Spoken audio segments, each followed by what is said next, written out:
aime Dieu et aime ton prochain comme toi-même. C'est suffisant, finalement, pour mener une vie bonne et heureuse.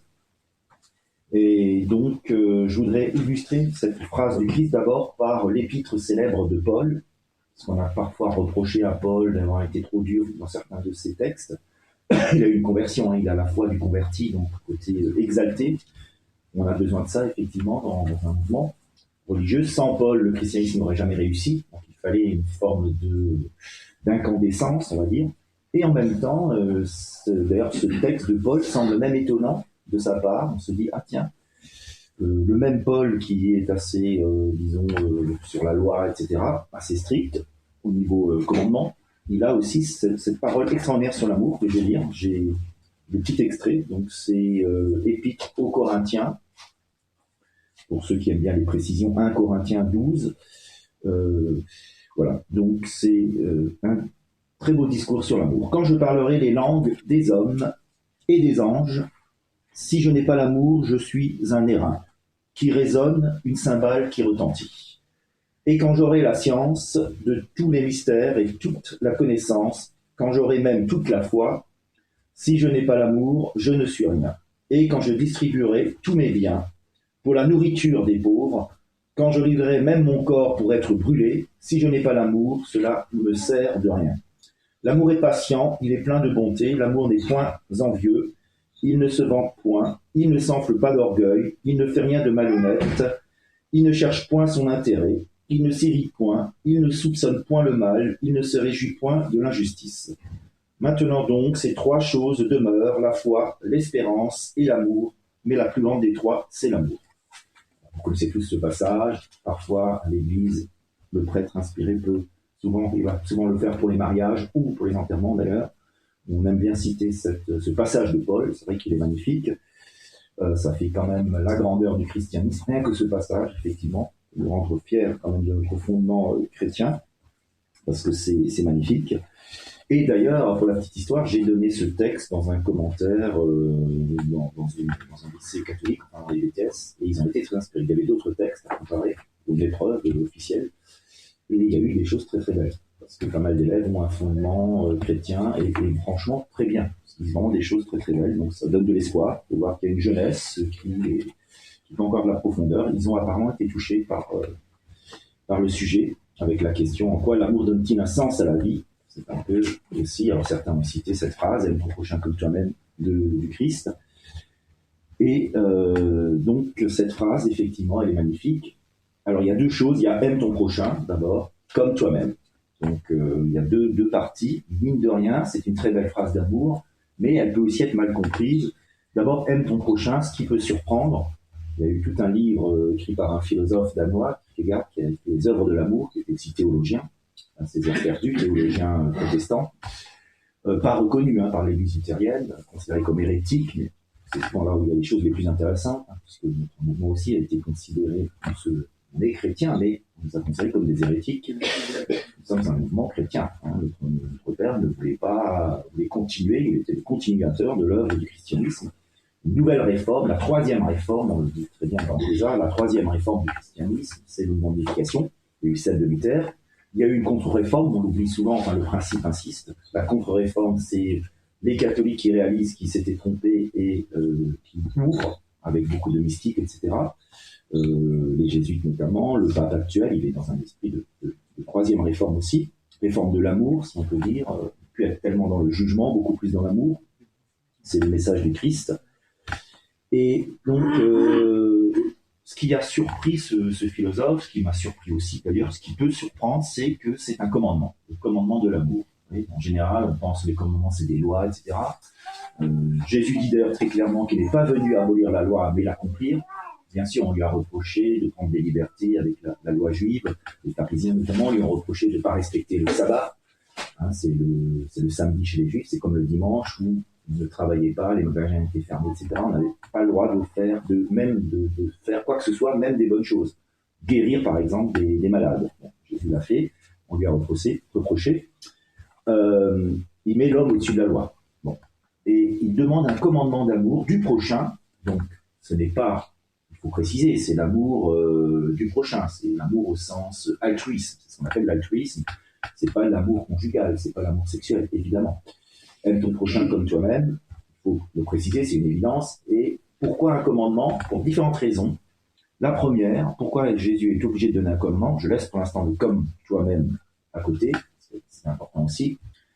Parce qu'on n'est pas capable de s'aimer dans le monde déchu, les hommes sont devenus très égoïstes, ils ne s'aiment pas, particulièrement dans les sociétés de l'Antiquité. Il faut quand même préciser, parce que parfois on critique le peuple des Juifs, enfin, surtout les intellectuels, les pharisiens, ils représentaient quand même, Dieu a fait les choses le mieux possible, c'était le meilleur endroit où envoyer le Messie, de toute façon. On l'aurait envoyé n'importe où ailleurs, il était tué tout de suite. Donc il fallait l'envoyer effectivement en Israël, où il y avait quand même une préparation.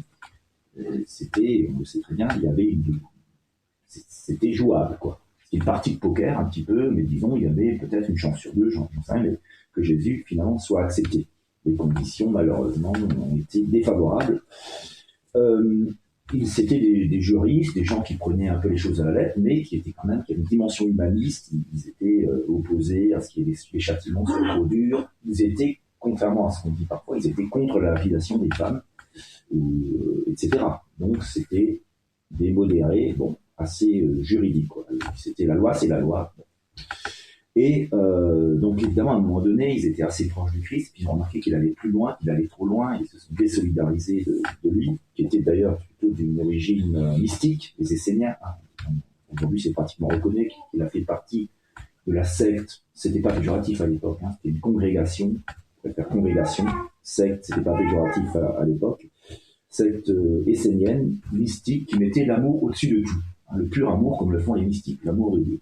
On le voit bien, souvent dans les passages du Christ, on sent bien qu'il met l'amour au-dessus de tout.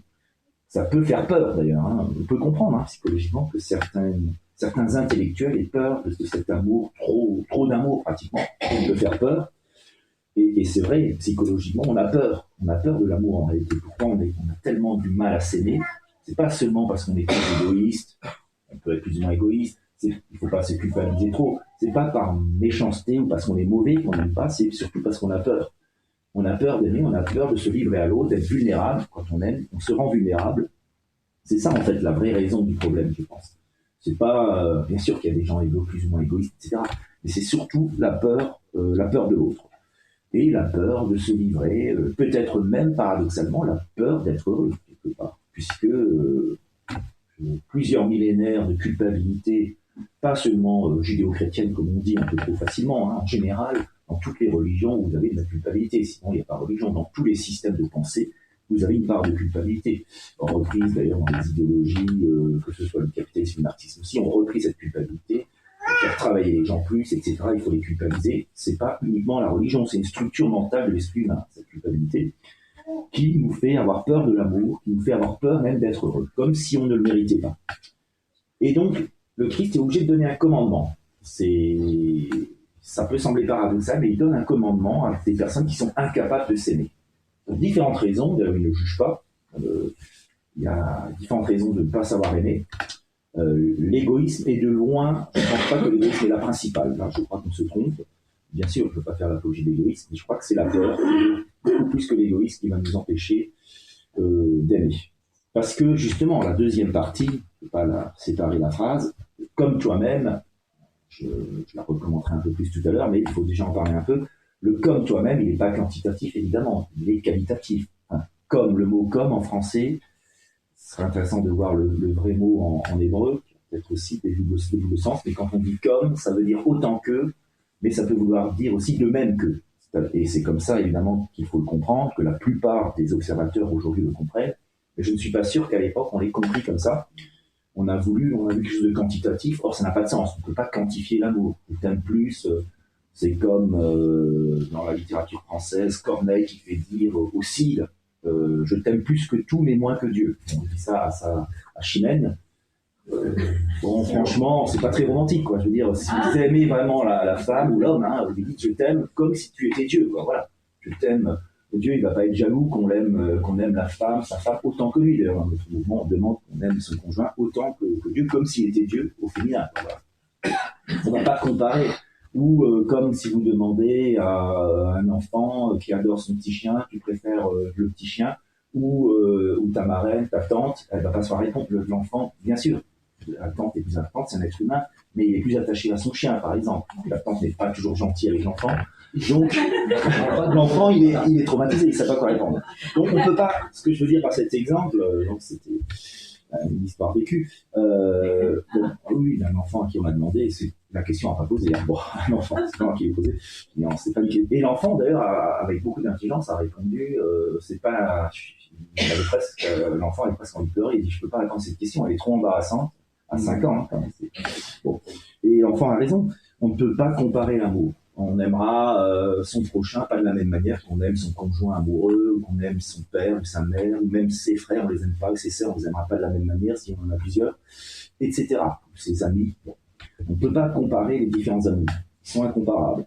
Comme toi-même, n'oublie pas. Jésus veut dire, n'oublie pas de t'aimer toi-même, parce que si on ne s'aime pas soi-même, on ne peut pas aimer les autres. Ce que nous disent tous les psychologues, depuis Sigmund Freud, Jung, etc., les psychanalystes actuels nous disent tous la même chose, on projette toujours ce qu'on a sur nous. On peut vouloir aimer, effectivement, l'autre, mais si on ne s'aime pas, on va être maladroit dans l'amour. Les autres vont sentir que, finalement, c'est artificiel, ça n'a pas marché. Malheureusement, ça n'a pas marché. C'est peut-être là le drame des religions, où on va prôner l'amour du prochain, mais on va le faire avec tellement de maladresse que ça va pas marcher. On va penser que c'est de l'hypocrisie qui se force à nous aimer. D'ailleurs, oui, c'est le problème, justement, de l'amour qui reste au stade du devoir. Bien sûr que Jésus aurait voulu tomber dans une humanité où il a plus besoin de dire aime ton prochain, ça devrait aller de soi, ça devrait être naturel. C'est ce qu'on appellera les saints. Donc, il faudrait tous s'aspirer à la sainteté. Les saints, qu'ils soient religieux ou laïcs, on parle aussi de saints laïcs, des chic types comme Coluche qui a fait les Restos du Cœur, ou Balavoine. D'ailleurs, j'avais aussi donné un texte de Balavoine, Sauver l'amour. Les élèves ont bien fait le rapprochement entre Paul, Balavoine et d'autres textes. Mais c'était surtout Paul et Balavoine qui avaient eu le plus d'engouement, qui ont suscité le plus d'engouement chez les jeunes. Oui, parce que c'est l'amour altruiste, vraiment. Si vous lisez bien la chanson Sauver l'amour, elle est extraordinaire. Hein. C'est messianique. D'ailleurs, il parle du sauveur. Où est le sauveur? Il parle du Messie. Il dit où est le sauveur? Je sens qu'il était préparé. Puis après, il a eu son drame peu de temps après son accident d'hélicoptère. Bon.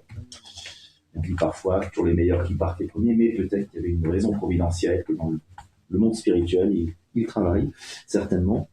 Bon. Donc, effectivement, l'amour de soi est important, à ne pas confondre d'ailleurs avec ce qu'on appelle l'amour propre, qui sera la vanité.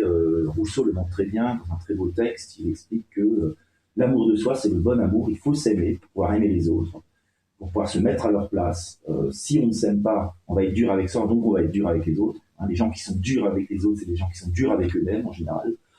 Si vous êtes plus conciliant avec vous-même, sans tomber non plus dans l'extrême inverse qui serait le narcissisme. Il y a beaucoup de gens aussi aujourd'hui qui sont narcissiques, qui s'aiment de la mauvaise manière, qui sont dans l'amour propre et non pas dans l'amour de soi. Mais l'amour de soi est nécessaire pour aimer les autres, puisqu'on projette, c'est une loi psychologique, on projette toujours ce qu'on a en nous. Les gens, ils le sentent, il suffit d'un regard d'ailleurs, les gens sentent les choses, et donc du coup, ils vont s'ouvrir ou se fermer selon leur ressenti. Et donc, l'amour du prochain doit être un ordre, parce que c'est pas naturel. Autant l'amour éros, et là j'en parlerai pas, l'amour éros, l'amour du prochain, c'est l'amour agapé. Il y a deux termes grecs qui montrent bien les deux amours, éros et agapé. Il y a d'autres formes d'amour encore, ce sont les deux principales. L'éros, c'est un élan du cœur, c'est le coup de foudre, c'est romantique, donc on n'a pas besoin, c'est normalement, dans le monde idéal, ça doit être naturel. Et c'est vrai qu'à cause de la chute, il y a toutes sortes de principes, des mariages arrangés, etc. Mais malgré tout, à un moment donné, l'amour doit venir. Même s'il ne vient pas tout de suite, à un moment donné, il faut qu'il soit quand même, c'est plus facile s'il y a quand même un sentiment d'attirance, au début, on va dire, dans l'amour éros. Donc, c'est pas le même principe que l'amour du prochain, parce que le mot prochain, il est quand même assez intéressant. C'est pas l'amour simplement des autres. Jésus aurait pu dire aimer tout le monde, c'est un peu vague. Il aurait pu dire aimer l'humanité, c'est encore plus vague, parce que l'humanité c'est une abstraction. Il dit bien aime ton prochain, pas ton lointain. Nietzsche, qui n'aimait pas le christianisme, dira il aurait mieux valu dire aime ton lointain. Bon, en ce moment, on a tendance peut-être à aimer plus le lointain que le prochain, puisqu'on va être indifférent au SDF du coin. Bon, quand même, il y a des gens qui font quelque chose, il ne faut pas exagérer. Mais on a peut-être tendance à être assez indifférent aux mendiants dans le métro, etc. Et il y a beaucoup de gens, et c'est très bien, qui vont faire de l'humanitaire au bout du monde. Souvent, alors c'est très bien qu'ils le fassent, mais c'est aussi pour fuir quelque chose, bien des cas, un chagrin d'amour, une situation compliquée.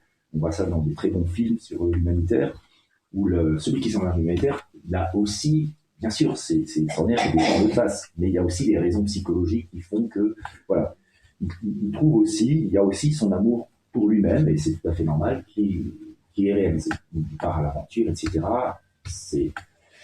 Donc, il faut les deux, l'amour du lointain, bien sûr, mais là, c'est joué sur le mot. Jésus, il parlait pour des gens qui ne voyageaient pas énormément, pour le peuple, pour des gens qui vivaient là, en plus, sous l'occupation romaine. L'amour du lointain, c'est un luxe qui n'existait pas à l'époque, hein. On ne pouvait pas aller très loin. L'amour du prochain, ça veut dire c'est celui que l'on rencontre, que le destin, ou le hasard, mais je dirais plutôt le destin, met dans notre chemin. Même l'athée peut dire c'est le hasard, mais si on tombe sur quelqu'un, il faut être bon avec lui, comme le bon samaritain qui va sauver quelqu'un qui a été attaqué par des bandits, alors que les juifs religieux ne vont rien faire, peut-être que c'était le jour du sabbat. Le samaritain va s'occuper de ce pauvre homme qui a été attaqué et va le sauver, et Jésus dira le samaritain, qui était pourtant considéré comme un hérétique ou un païen, oui, c'était des païens plutôt, ils n'étaient pas dans la foi juive, monothéiste, il a bien agi. Dieu va le sauver, va l'aimer, parce qu'il a aimé, il a été bon pour cet inconnu. Le prochain, c'est l'inconnu qu'on rencontre. C'est le SDF, effectivement. Soit on peut donner la pièce, évidemment, c'est un acte de charité, mais l'amour, c'est pas que ça. C'est le sourire, c'est ne pas le regarder comme quelqu'un de seconde zone, ou détourner le regard, etc. Bon, souvent, d'ailleurs, ils demandent, hein, vous avez remarqué, les gens des FDF, ils demandent juste un sourire, un peu de reconnaissance, même pas forcément de l'argent, d'ailleurs. Parce qu'on ne peut pas évidemment donner à tout le monde, c'est un autre problème. D'ailleurs, Jésus, quand Judas lui avait reproché d'accepter la marque d'amour de Marie-Madeleine, cette femme qui s'est prosternée, j'en avais parlé il y a quelque temps, à ses pieds, qui avait pleuré à ses pieds, qui avait oint ses pieds avec de l'huile très chère, du parfum, de l'huile et du parfum très cher. Judas s'est dit mais quel gâchis, hein, c'était le trésorier de l'association, on va dire. Bon, ce sont eux qui sont attaqués d'ailleurs. Bon, pas toujours, hein, c'est des bons trésoriers qui détournent pas les fonds, qui sont pas trop radins. Lui, il détournait pas les fonds, mais il était très radin, il ne voulait pas qu'on gâche l'argent. D'ailleurs, il s'est vendu pour, il a trahi le Christ pour de l'argent, hein. C'est tout un symbole quand même. Du danger de l'argent qui monte à la tête. En tout cas, il a dit, avec cet argent, on aurait pu aider plein de pauvres. Et Jésus aura cette réponse fulgurante qui montre clairement qu'il n'est pas communiste. On a souvent entendu Jésus, premier communiste. Bon, certains reprochent même au pape d'être communiste parce qu'il critique le capitalisme. Mais bon, c'est pas mon point de vue. Mais bon, voilà, en Amérique notamment, les républicains. Certains reprochent qu'il est trop socialiste, qu'il est trop à gauche, pour le pape actuel. Mais Jésus n'est pas un communiste parce que il n'est pas contre les pauvres. Évidemment, il aide les pauvres comme il peut, mais c'est pas son rôle, c'est pas sa mission d'aider les pauvres. Il y en aura toujours des pauvres. Ce qui veut dire par là, à la fois, c'est qu'il n'est pas communiste. Son but, c'est pas de venir aider les pauvres, c'est de sauver l'humanité, c'est autre chose. Et puis, quand il dit qu'il y aura toujours des pauvres, il veut dire, le royaume des cieux, c'est pas forcément, c'est pas l'utopie, quoi. C'est pas un monde où il y aura plus de pauvres. Qu'il y en ait moins, évidemment, qu'il y ait au moins plus de solidarité. Mais il y aura toujours des riches et des pauvres dans le royaume des cieux. L'égalité parfaite est impossible, il me semble, en tout cas. Comme ils se sont trompés, dommage, hein, c'est vrai qu'on aimerait bien que tout le monde soit... Bon, je ne suis pas sûr que ce soit souhaitable d'ailleurs, parce que ça crée un monde de robots, peut-être si tout le monde était pareil, hein, c'est quand même intéressant. Alors c'est vrai qu'il y a trop d'écart entre les plus riches et les plus pauvres, évidemment. Donc je reviens à la phrase. Aime ton prochain, c'est le premier venu, celui qui arrive. Par exemple, un exemple tout bête, vous êtes pressé, quelqu'un vous demande une direction, vous pouvez, vous arrêtez pas, mais vous avez l'impression que vous arrêtez, tant pis, vous allez être un peu en retard, vous allez quand même indiquer la direction à la personne, bon, c'est tout simple. La personne va remarquer que vous étiez pressé, elle va être désolée, mais elle va être touchée que vous êtes arrêté quand même pour lui expliquer le chemin. Ou vous voyez quelqu'un qui n'arrive pas à chercher une boîte parce que les choses les moins chères sont toujours en hauteur, hein, dans le magasin, ou tout à fait en bas. Hein. personne un peu âgée qui n'arrive pas à chercher voilà, les parents, des élevés au BA, bon, c'est tout petit, mais c'est une petite goutte, mais à force de faire ça, bon, déjà vous vous sentez mieux, et puis la personne, ça lui fait plaisir. Même si vous ne faites pas grand-chose, ce que j'ai remarqué, les gens, vous leur rendez un tout petit service, ils sont aujourd'hui très reconnaissants, parce ils souffrent tellement, les gens souffrent tellement de l'indifférence, du manque de courtoisie, de politesse, le fait de ne plus se lever pour laisser s'asseoir les femmes enceintes, etc., dans les bus, quoique, on exagère aussi parfois, moi je vois beaucoup de jeunes font vraiment attention, etc. Voilà, c'est aussi une sorte de stress général où on voit tout en noir, peut-être à cause des médias. On est trop habitué à voir les médias, la télé, tout de suite on voit des guerres, des morts. Je pense que ça plombe le moral d'un peuple. C'est un autre problème. Le problème des médias, c'est un problème énorme, je veux dire. Évidemment, je ne dis pas qu'il faudrait arrêter de parler des choses, des malheurs dans le monde, mais il faudrait vraiment une réflexion quand même sur ce problème. Donc voilà, l'amour du prochain, ça commence par des petites choses, tout simplement. Et pourquoi? Alors là, ce qui est intéressant, et là, c'est pas le Christ, évidemment, donne le mot, le Christ n'est pas un philosophe, il donne son message, bon, il peut y avoir une dimension philosophique, et c'est pas à lui d'expliquer les choses, c'est à lui de comprendre. Parfois, on ne comprend pas. Il a d'ailleurs cette phrase extraordinaire, bon, le moment n'est pas encore venu pour comprendre. Vous comprenne qui pourra. Il sait bien qu'à son époque, il est un peu déçu, il est au-dessus, le prophète, ça, c'est le mot qui le dit, la définition du prophète, il est toujours en avance sur son temps. C'est pour ça qu'il n'est pas compris, c'est pour ça qu'il est persécuté. On se rend compte après qu'il avait raison. Quand notre père disait, attention, il y aura certainement bientôt un problème avec l'islam, déjà quand le communisme lui avait reproché à l'époque où tous les intellectuels étaient connus, ils disaient c'est un grand danger pour la paix. Maintenant tout le monde est d'accord, tous les intellectuels se rangent au point de vue de notre père. Dire le communisme c'était une horreur, maintenant c'est fini, il est fini. Donc, on risque moins d'aller en prison et de se faire exécuter en disant que c'est une horreur. C'était une horreur. Et puis notre père nous mettait en garde pas contre l'islam en général, c'est une religion qui respecte bien sûr, mais le danger pouvait venir effectivement d'une branche de l'islam. Il y a eu des textes prophétiques, carrément prophétiques, qui se sont réalisés. Et on n'a pas suffisamment pris au sérieux. On n'a pas suffisamment écouté. On n'écoute pas les prophètes, malheureusement, parce qu'ils sont en avance sur leur temps. Et donc, le Christ trouve une humanité qui le déçoit, quelque part, parce qu'il aurait espéré quelque chose de plus avancé. D'où son impatience parfois, d'ailleurs. On le voit quand il est en colère contre les marchands du temple. Certaine impatience, parce qu'il est déçu. On le sent quand on lit les évangiles, sans arrière-pensée, je veux dire d'une manière tout à fait objective. On sent un énervement, une impatience, parce que lui est à un tel niveau de spiritualité, le Fils de Dieu, enfin, c'est l'homme idéal, c'est le nouvel Adam, c'est l'homme qui a réalisé en tout cas la première bénédiction, l'unité entre l'esprit et le corps. Donc forcément une certaine impatience qu'il essaye évidemment de surmonter, de contrôler par amour toujours, puisque l'amour du prochain, effectivement, on sent, il retient sa colère. À un moment donné, il n'en peut plus, quand il y a le blasphème dans le temple, avec les marchands du temple. Là, il éclate. Bon, ça reste un homme, ceci dit. Alors, on peut dire, on a beaucoup épilogué sur sa colère. Oui, il aurait peut-être pas dû se mettre en colère, je ne sais pas. Mais au moins, on voit qu'il est humain, avec son caractère. Bon, un homme reste un homme, une femme aussi. Un être humain reste un être humain. On l'a trop divinisé, d'ailleurs. C'est ce qu'on appelle la christolatrie. Et en même temps, d'ailleurs, Kierkegaard, je reviens à Kierkegaard, il dit avec beaucoup de profondeur que il donne la méthode pour arriver à aimer son prochain. C'est assez extraordinaire, parce que j'ai vu finalement, il donne l'idéal, mais il ne donne pas la méthode, il y a son exemple, évidemment. La méthode, c'est son exemple. Et c'est vrai qu'on peut être un peu perdu quand même, parce qu'on dit, c'est une autre époque, etc. Bon, suivre le Christ, d'accord, mais comment faire pour suivre le Christ? Et ce théologien, philosophe danois, nous explique comment faire, en fait, pourquoi aimer le prochain. Finalement, ça peut être quelqu'un qui râle, etc., qui n'est pas aimable. Bon, tout le monde n'est pas aimable. Également, c'est facile d'aimer quelqu'un d'aimable, de souriant, etc. Moi, je suis bien classé conservateur de professeur. On a forcément ses préférences. On aime tout le monde. Je le dis même parfois aux élèves. J'aime tous mes élèves, mais j'ai des préférences. Bon, il y a des sourires, etc. Forcément. Non, mais on est humain. Il ne faut pas être hypocrite. On peut dire, même les parents et les enfants, quelque part, les grands psychologues ont remarqué, même c'est plus difficile à avouer quand c'est nos propres enfants, mais on a peut-être un petit faible, quelques préférences. Et c'est de ne pas les montrer, évidemment, c'est délicat. Mais l'égalité, là aussi, est impossible à ce niveau de l'amour. Encore une fois, ça revient à ce que je disais au début, on ne peut pas quantifier l'amour.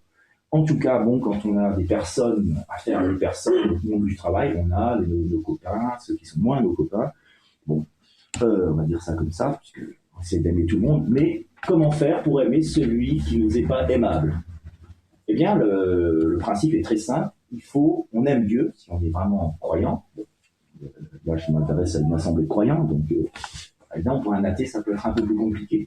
Mais pour le croyant, bon, il aime Dieu, donc il doit aimer l'autre. D'ailleurs, il y a un passage dans l'Évangile qui dit très clairement, si tu n'aimes pas ton frère, si tu n'as pas fait la paix avec ton frère, c'est même pas la peine de venir devant Dieu. Dieu veut qu'on aime, Dieu aime tout le monde à sa manière, il n'a pas de préférence, c'est le seul être peut-être qui est au-dessus de la préférence, qui aime tout le monde, même celui qui peut nous sembler méchant, pas gentil, Dieu l'aime, parce que c'est son enfant, il l'aime inconditionnellement. Donc si nous aimons Dieu, nous devons aimer celui que aime Dieu. Vous voyez, c'est un amour indirect. C'est par amour pour Dieu qu'on va faire l'effort d'aimer quelqu'un qui n'est pas aimable pour nous. Et si on fait l'effort, ça marche. Je veux dire, évidemment, on n'aimera jamais autant peut-être cette personne qu'une personne qui nous est sympathique, mais on arrivera au moins déjà à ne pas la détester, si c'est quelqu'un qu'on a plus tendance à détester, et petit à petit à arriver à quelque chose comme de la bienveillance, une forme d'amour, de douceur, de tendresse, de l'amour, voilà. Et cette personne sera reconnaissante, sera même étonnée peut-être, parce qu'il y a parfois des personnes, on ne sait pas pourquoi, elles ne nous aiment pas, on a aussi, ça peut arriver, des gens, pas d'atomes crochus. C'est uniquement au nom d'un principe supérieur, Dieu. Alors pour l'athée, on pourra dire, remplace Dieu par l'amour avec un grand A. Mais c'est plus compliqué, je l'accorde. Bon, je ne suis pas dans la tête d'un athée, mais bon. Mais effectivement, pour un croyant, c'est la meilleure méthode, effectivement, c'est de penser que Dieu l'aime de toute façon. On ne sait pas pourquoi il l'aime, c'est pas le problème, mais il l'aime, même s'il n'est pas aimable, objectivement pour nous. Même si nous ne l'aimons pas, Dieu l'aime quand même, donc nous devons nous pousser à l'aimer. Évidemment, le mieux, ça serait que l'amour soit naturel, on n'a pas besoin de se forcer, mais bon, il vaut mieux faire semblant d'aimer quelqu'un. À force de faire semblant d'aimer quelqu'un, certains diront c'est de l'hypocrisie, ça va finir par être un peu de l'amour quand même. Ça, les orientaux ont très bien compris. Oui, peut-être qu'ils n'aiment pas plus que nous, ici en Occident, mais ils ont bien l'impression qu'ils ont plus d'amour parce qu'ils sont plus souriants, ils sont plus bienveillants, ils vont mieux nous accueillir, etc. Le simple sourire, je dirais, déjà, ça fait énormément. On dit parfois ici, quand il y a un sourire, mais c'est un sourire commercial, oui, mais il vaut mieux un sourire. Non, mais c'est ce qu'on dit parfois. Surtout quand c'est vraiment dans le commerce. Mais il vaut mieux, moi je dis toujours, il vaut mieux un sourire commercial que pas de sourire du tout. Voilà.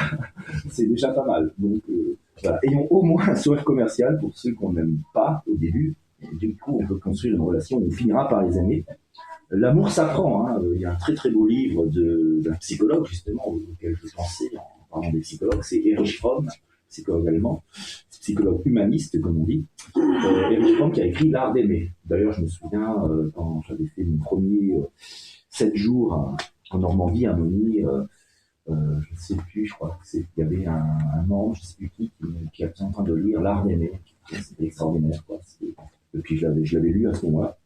Il me l'avait prêté, je crois que c'était Serge Samuel, voilà, qui, pendant qu'il faisait la cuisine, il lisait aussi de temps en temps, quand il avait des moments de répit, quoi.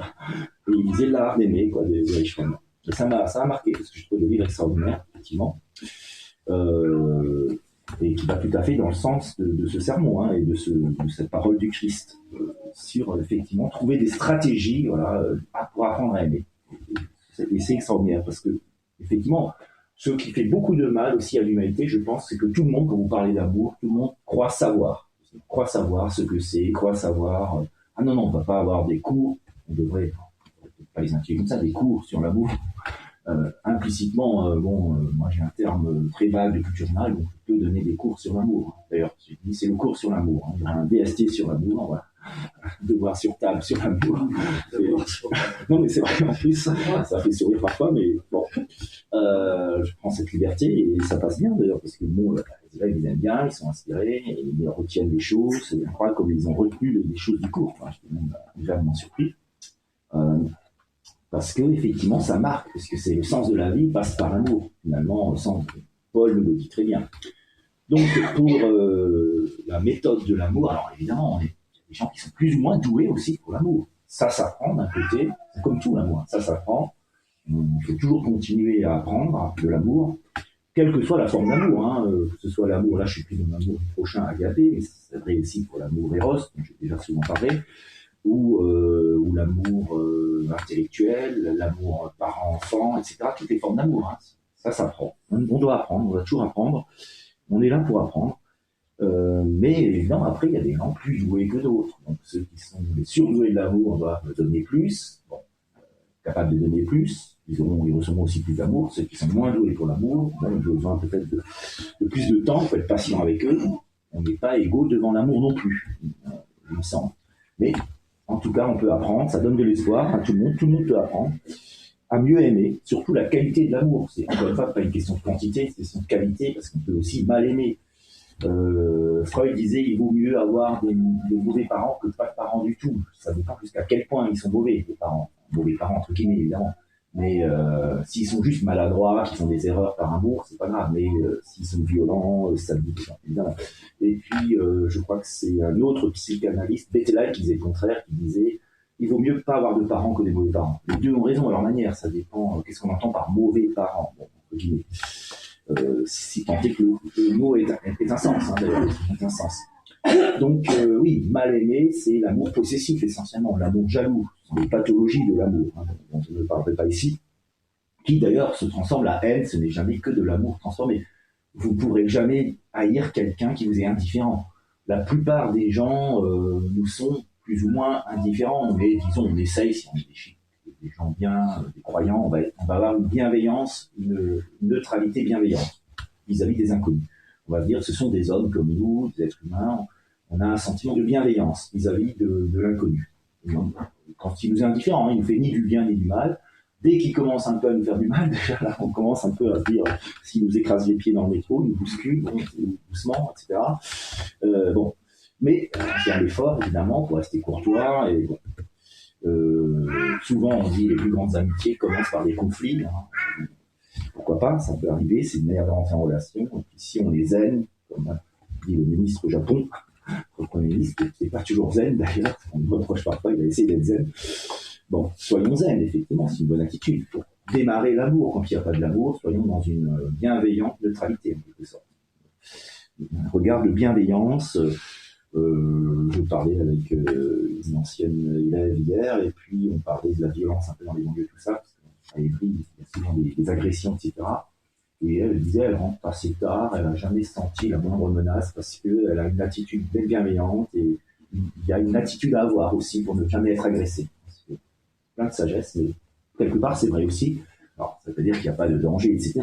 Mais il y a une manière de désamorcer la crise, finalement. Le regard aussi, parce que parfois on regarde, quand on va dans les transports, il y a des gens qui ont un regard méchant, quoi. Et donc, du coup, je me dis, s'il y avait quelqu'un de mal intentionné ou de violent, ça serait forcément sur ces gens-là que la violence s'abattrait, quoi.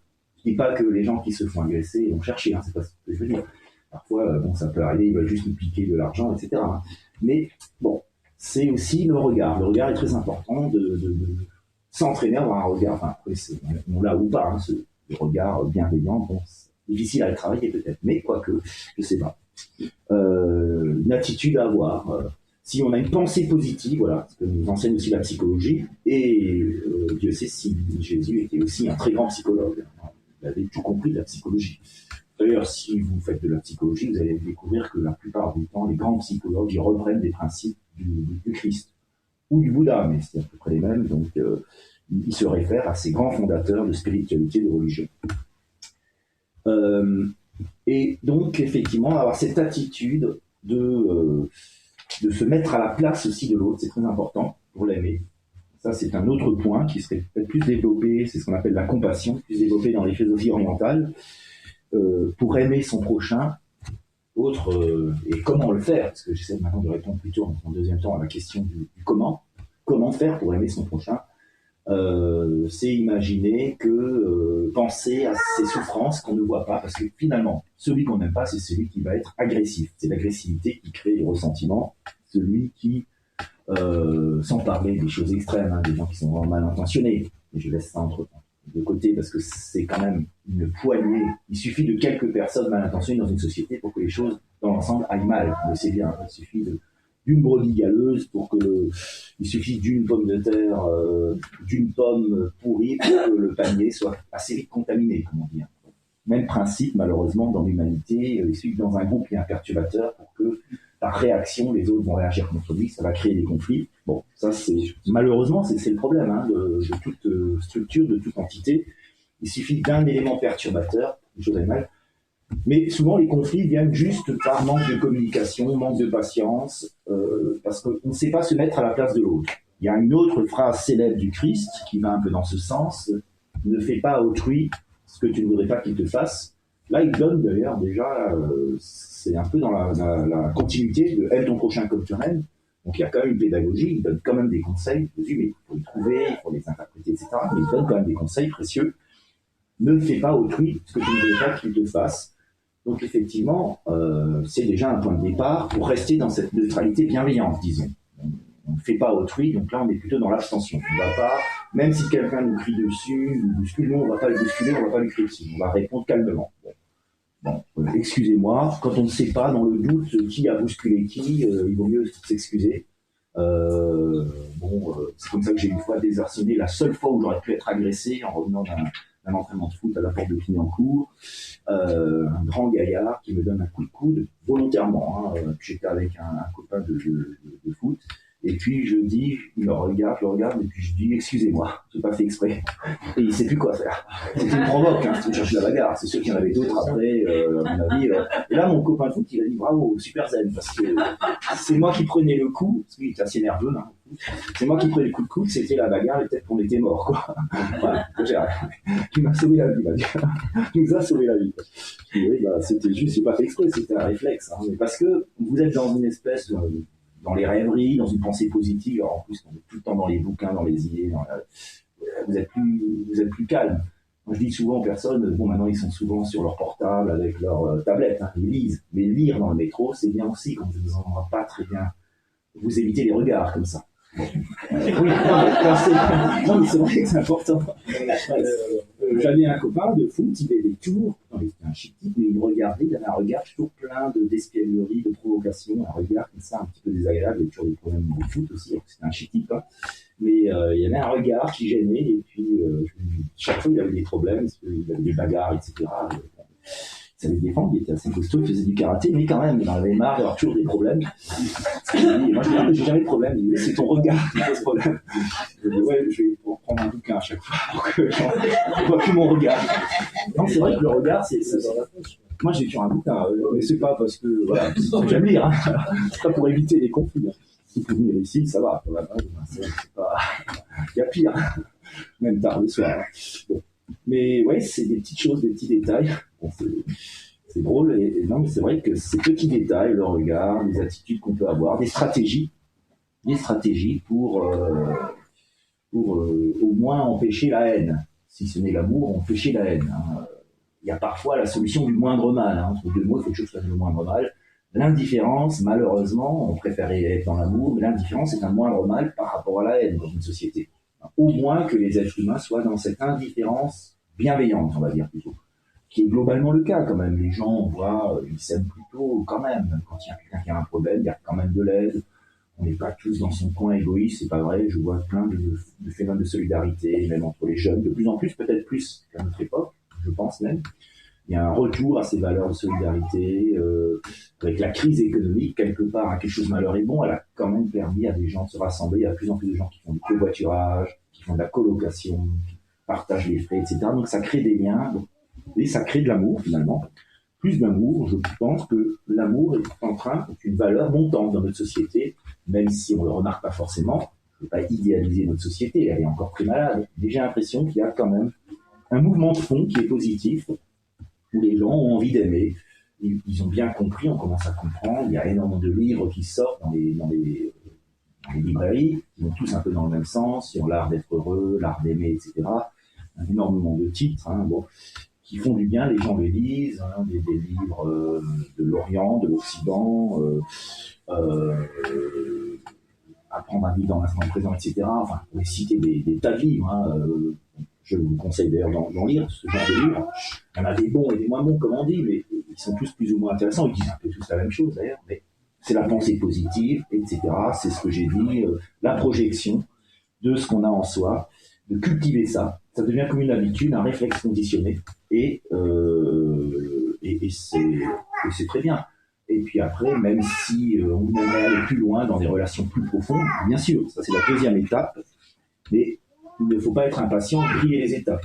Vouloir effectivement avoir l'amour fou tout de suite, ou l'amour sacrificiel, etc., l'amour le plus beau, tout de suite, ça peut être dangereux.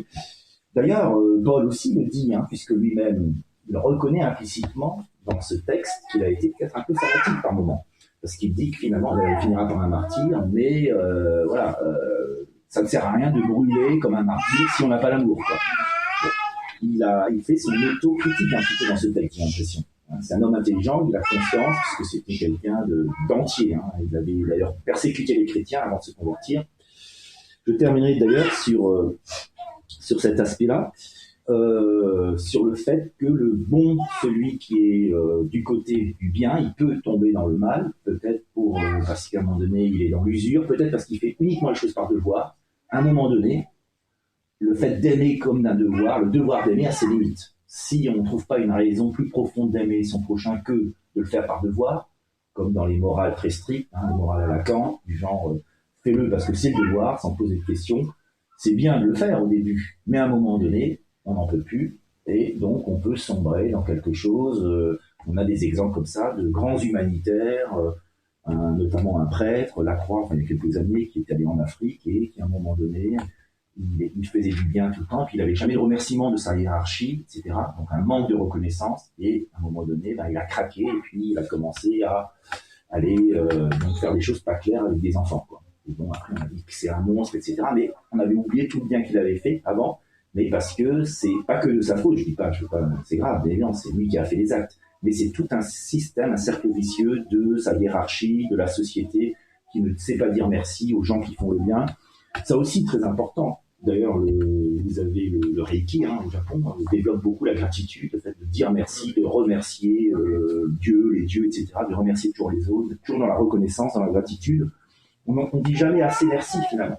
Et c'est vrai que le fait d'oublier de dire merci pour quelque chose, ça nous blesse. En fait, rendre un service à quelqu'un, va vous remercier, renvoyer l'ascenseur à la limite, mais même sans aller jusque-là. Simplement dire merci.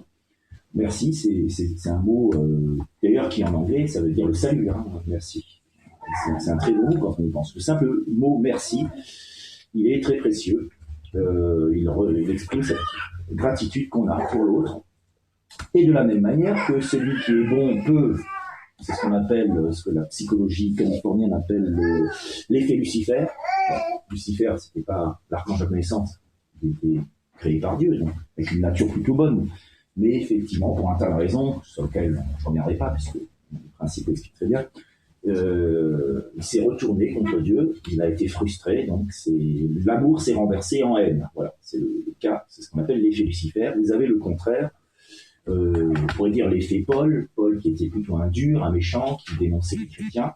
Bon, il a eu sur le chemin de Damas cette révélation du Christ qui l'a rendu aveugle, et donc toute son énergie négative, elle est devenue positive pour diffuser le christianisme.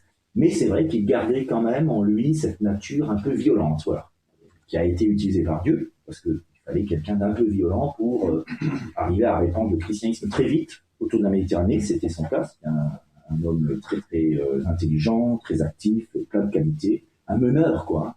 La mentalité du meneur, avec le côté colérique un peu, il pouvait parfois être dur.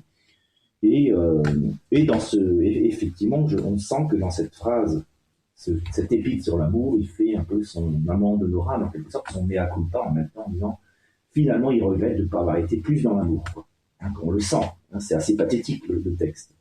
On sent qu'il regrette d'avoir parfois oublié l'amour sur l'autel de la loi. Parce que le plus important, c'est l'amour. Bien sûr, on a besoin de la loi, on a besoin de principes, mais l'amour reste la chose la plus importante que le Christ n'arrête pas de rappeler. Enfin, dernier point, pour conclure, on a aussi reproché, et là ça pourrait faire tout un sermon, peut-être une prochaine fois, on a aussi beaucoup reproché au Christ, notamment les pharisiens, mais pas que, de trop s'aimer et de s'aimer, puisqu'il réclamait l'amour. pour lui. Là, c'est le fameux comme toi-même aussi. Il n'a pas oublié de s'aimer, le Christ. Quand il voit la manifestation de l'amour, il est touché, et même il va plus loin. Il dit, tu m'as aimé, donc tu seras sauvé, puisqu'il est le Fils de Dieu. Il est celui qu'on doit aimer. Le Messie est celui qu'on doit aimer. Là aussi, le devoir d'amour est intéressant par rapport au Messie. Ceux qui vont être contre le Messie au moment où il est là, ça peut être très dangereux pour eux, parce que ils vont créer un mauvais karma, parce que c'est l'homme qu'il faut, ou la femme, l'être, l'élu de Dieu, c'est celui qu'on doit aimer. Donc, faire l'effort de l'aimer, parce que Dieu l'aime peut-être, d'une certaine manière, le plus, parce qu'il est le plus parfait. Je ne sais pas si on peut dire comme ça. Mais c'est l'homme qu'il faut aimer, et ce qui est très étonnant, même dans le christianisme, dans l'évangile, on a l'impression que le salut, finalement, si on aime Jésus, on est sauvé, comme ce voleur de droite, qui n'était pas forcément un chic, enfin il volait, c'était un voleur qui était crucifié, évidemment. La peine est excessive par rapport au crime qu'il a dû commettre. Mais il dira, au moment où Jésus agonise, il y aura le voleur de gauche qui dit, oui, de toute façon, t'es pas mieux que nous, finalement, voilà, tu mérites comme nous de mourir. Bon, c'est pas très gentil de dire ça. Et puis l'autre, le voleur de droite, dira, je sais que tu es innocent, toi, tu ne mérites pas de mourir, nous, à la limite, on mérite, mais simplement en disant ça, en aimant, il a pitié de Jésus. Il dit, c'est pas normal, c'est le juste qui meurt, comment on voit un juste qui souffre, on est touché, on a envie de l'aider, etc. Donc, Jésus dira, ce soir, tu seras avec moi au paradis. Il suffit effectivement de l'aimer pour être sauvé. Il suffit, non, d'aimer le Messie pour être sauvé. Il faut montrer qu'on l'aime aussi. Mais peut-être que c'est ça. Ou il suffit simplement d'aimer, de toute façon, plus généralement, puisque n'importe qui peut potentiellement, comme le disait d'ailleurs très bien notre Père, peut être le Messie pour quelqu'un d'autre. Donc il suffit d'aimer. Le salut, c'est l'amour, tout simplement. C'est pas plus compliqué que ça. On est jugé uniquement par notre propre conscience sur notre capacité d'amour. Ce que dit encore très très bien le Christ. Ouais, je m'arrête là. Je termine par une prière. Père du ciel, nous te remercions par nous réunir ici, nombreux aujourd'hui, en ce dimanche 4 octobre. Nous rentrons dans la saison plus fraîche. Nous voulons nous préparer, effectivement. C'est peut-être une saison, l'automne, pour se poser des questions sur le sens des choses. La nature commence à rentrer dans une forme de sommeil. C'est l'occasion peut-être d'une retraite aussi en nous-mêmes, et d'y voir plus clair, de faire la lumière et surtout d'apprendre à aimer. Nous pensons à tous ceux qui sont écartés de l'amour, tous ceux qui cèdent aux sirènes de la haine, qui font la guerre un peu partout dans le monde, notamment au Moyen-Orient, où c'est un véritable apocalypse qui se joue. Nous prions que la lumière de l'amour puisse triompher. Nous voulons être des porteurs de cette lumière, nous en tant qu'unificationnistes. Je te prie cela en mon nom propre, Jean-Luc Berger, héritier du fondement victorieux des vrais parents, à travers la bénédiction. Adieu. Adieu.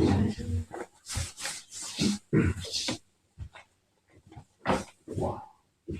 Ah oui, merci beaucoup. Oui. J'ai pris un audio aussi, j'essaierai de mettre ça en ligne assez vite. Ah, ça c'est bien. Dieu aime ton prochain comme toi-même. C'est suffisant, finalement, pour mener une vie bonne et heureuse. Et donc, je voudrais illustrer cette phrase du Christ d'abord par l'épître célèbre de Paul, parce qu'on a parfois reproché à Paul d'avoir été trop dur dans certains de ses textes. Il a eu une conversion, il a la foi du converti, donc côté exalté. On a besoin de ça, effectivement, dans un mouvement religieux. Sans Paul, le christianisme n'aurait jamais réussi. Donc, il fallait une forme d'incandescence, on va dire. Et en même temps, d'ailleurs, ce texte de Paul semble même étonnant de sa part. On se dit, ah tiens, le même Paul qui est assez, sur la loi, etc., assez strict au niveau commandement, il a aussi cette parole extraordinaire sur l'amour que je vais lire. J'ai des petits extraits, donc c'est Épître aux Corinthiens, pour ceux qui aiment bien les précisions, 1 Corinthiens 12. Voilà, donc c'est un très beau discours sur l'amour. Quand je parlerai les langues des hommes et des anges, si je n'ai pas l'amour, je suis un airain qui résonne, une cymbale qui retentit. Et quand j'aurai la science de tous les mystères et toute la connaissance, quand j'aurai même toute la foi, si je n'ai pas l'amour, je ne suis rien. Et quand je distribuerai tous mes biens pour la nourriture des pauvres, quand je livrerai même mon corps pour être brûlé, si je n'ai pas l'amour, cela ne me sert de rien. L'amour est patient, il est plein de bonté, l'amour n'est point envieux, il ne se vante point, il ne s'enfle pas d'orgueil, il ne fait rien de malhonnête, il ne cherche point son intérêt, il ne s'irrite point, il ne soupçonne point le mal, il ne se réjouit point de l'injustice. Maintenant donc, ces trois choses demeurent, la foi, l'espérance et l'amour, mais la plus grande des trois, c'est l'amour. Vous connaissez tous ce passage, parfois à l'église, le prêtre inspiré il va souvent le faire pour les mariages ou pour les enterrements d'ailleurs. On aime bien citer ce passage de Paul, c'est vrai qu'il est magnifique. Ça fait quand même la grandeur du christianisme, rien que ce passage, effectivement, nous rendre fiers quand même de notre fondement chrétien, parce que c'est magnifique.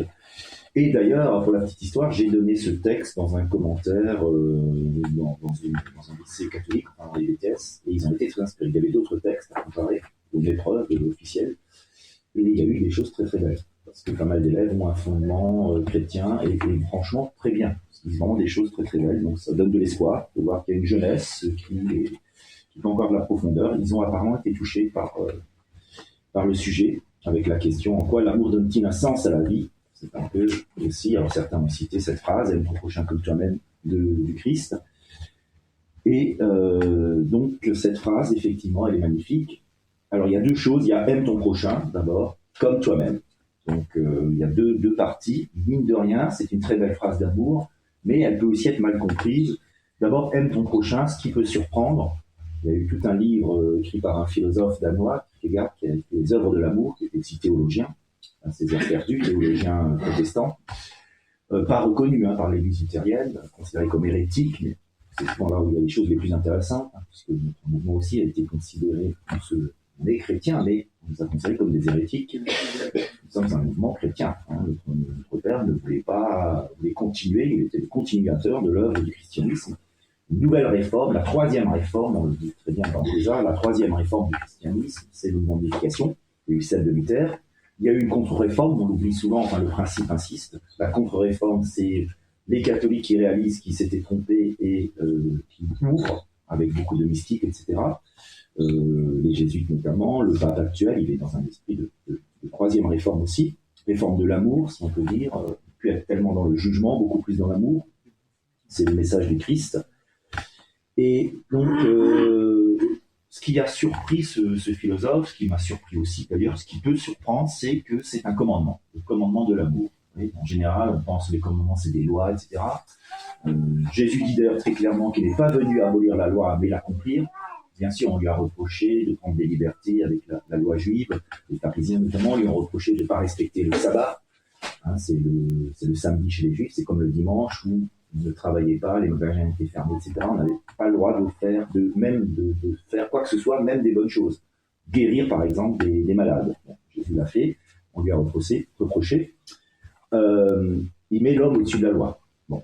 Et il demande un commandement d'amour du prochain. Donc, ce n'est pas, il faut préciser, c'est l'amour du prochain. C'est l'amour au sens altruiste. C'est ce qu'on appelle l'altruisme.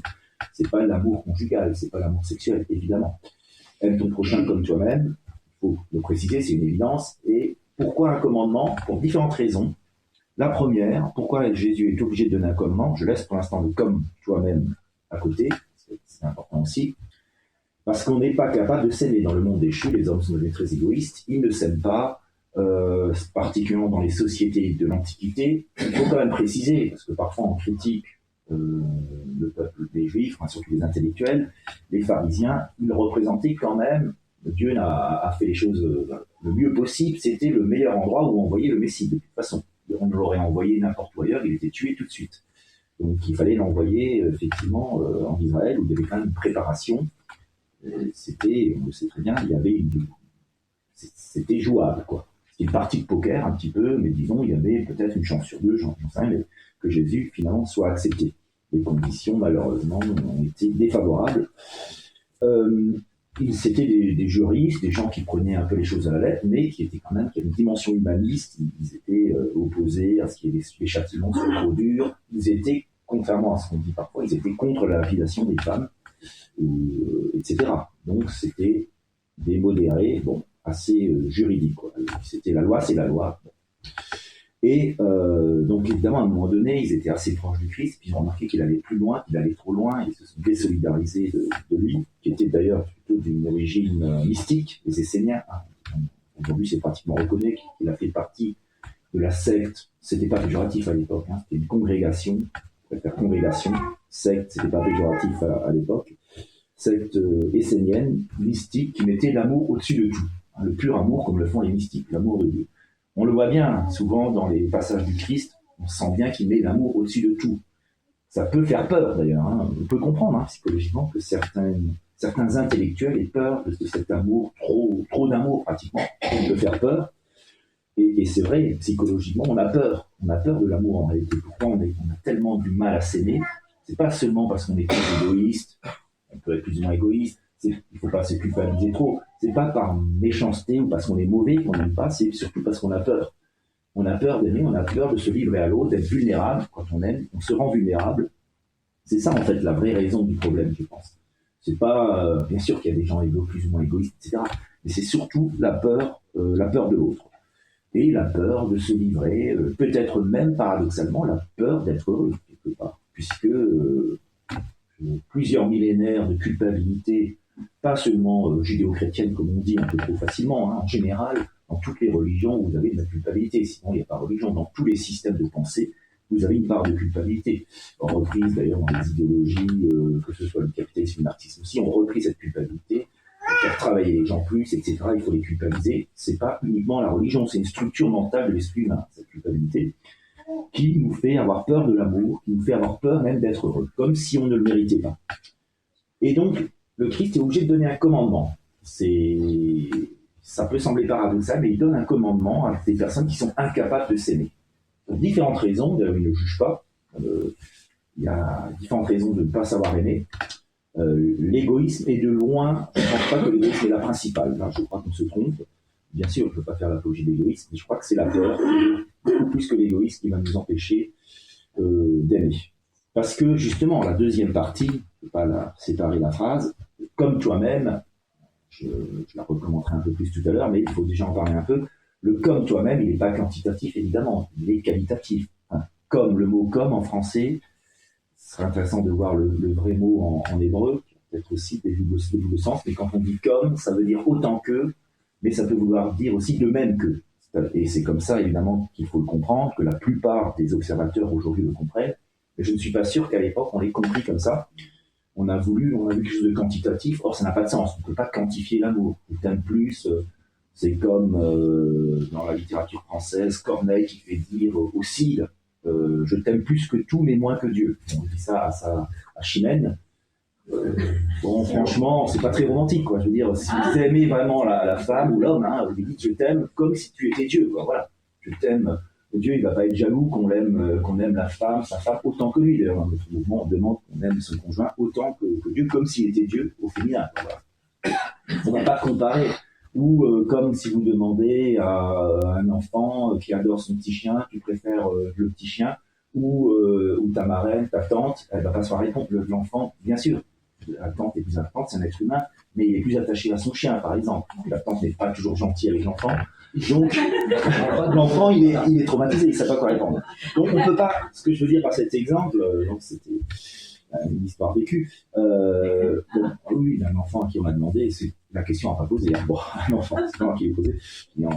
Et l'enfant, d'ailleurs, avec beaucoup d'intelligence, a répondu, c'est pas. L'enfant avait presque envie de pleurer. Il dit, je peux pas répondre à cette question, elle est trop embarrassante. À 5 ans, quand même. Bon. Et l'enfant a raison.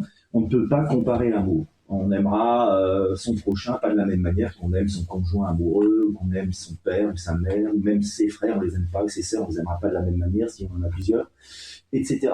Ses amis. Bon. On ne peut pas comparer les différents amours. Ils sont incomparables.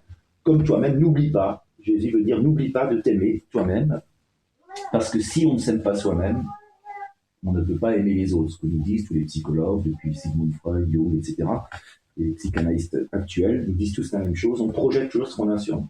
On peut vouloir aimer, effectivement, l'autre, mais si on ne s'aime pas, on va être maladroit dans l'amour. Les autres vont sentir que, finalement, c'est artificiel, ça n'a pas marché. Malheureusement, ça n'a pas marché. C'est peut-être là le drame des religions, où on va prôner l'amour du prochain, mais on va le faire avec tellement de maladresse que ça va pas marcher. On va penser que c'est de l'hypocrisie qui se force à nous aimer. D'ailleurs, oui, c'est le problème justement de l'amour qui reste au stade du devoir. Bien sûr que Jésus aurait voulu tomber dans une humanité où il a plus besoin de dire aime ton prochain, ça devrait aller de soi, ça devrait être naturel. C'est ce qu'on appellera les saints. Bon, on devrait tous s'aspirer à la sainteté. Les saints, qu'ils soient religieux ou laïcs, on parle aussi de saints laïcs, des chic types comme Coluche qui a fait les Restos du Cœur, ou Balavoine. D'ailleurs, j'avais aussi donné un texte de Balavoine, Sauver l'amour. Les élèves ont bien fait le rapprochement entre Paul, Balavoine et d'autres textes. Mais c'était surtout Paul et Balavoine qui avaient eu le plus d'engouement, qui ont suscité le plus d'engouement chez les jeunes. Oui, parce que c'est l'amour altruiste, vraiment, si vous lisez bien la chanson Sauver l'amour, elle est extraordinaire, c'est messianique. D'ailleurs, il parle du Sauveur, où est le Sauveur, il parle du Messie, il dit où est le Sauveur. Je sens qu'il était préparé, puis après, bon, il a eu son drame peu de temps après son accident d'hélicoptère. Bon. On dit parfois toujours les meilleurs qui partent les premiers, mais peut-être qu'il y avait une raison providentielle, que dans le monde spirituel, il travaille, certainement. Bon.